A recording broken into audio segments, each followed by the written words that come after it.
You're not going to throw up? Asked Lizzie. No, I'm not going to throw up. Good, because if you were going to throw up, I'd be sure to remind you that you best lean out over the side of the boat. You have a real way about you. You know that, Lizzie? And that's what my granddaddy says, a real way about me. What else does your granddaddy say about you? That I'm the closest thing to glory he'll ever see on God's green earth. What does your daddy say about you? Turner didn't have to answer, since just then the dory scraped up on the beach a little above the point, and he jumped out the stern and began to push the boat in. He thought just then that sometimes God could get things exactly right. The rocks were cold and smooth and slippery under his feet, and the water lapped up to his knees, but Turner hardly noticed.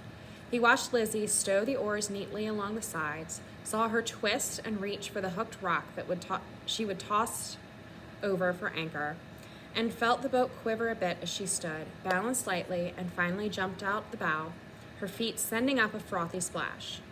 She turned and gripped the dory and pulled it higher, Turner pushing, and then she stood, hands on hips and smiling. You coming? I'm coming. Maybe her granddaddy was right. He pulled the pail of clams from the dory, and when she reached out a hand to him, he took it, and so stepped onto Malaga Island for the first time.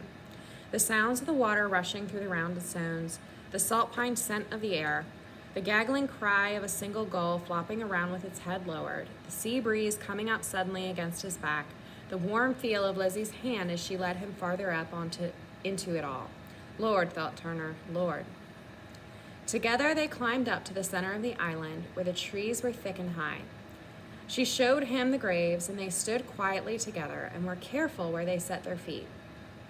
Then back up the shore into the south end of the island, where the shingled 1- and 2-room houses clamped themselves to the rocks like oysters, glad to be there and not needing anyone's say-so. In front of almost all of them was a dory or two, some overturned, some pulled up long ago for caulking and patching.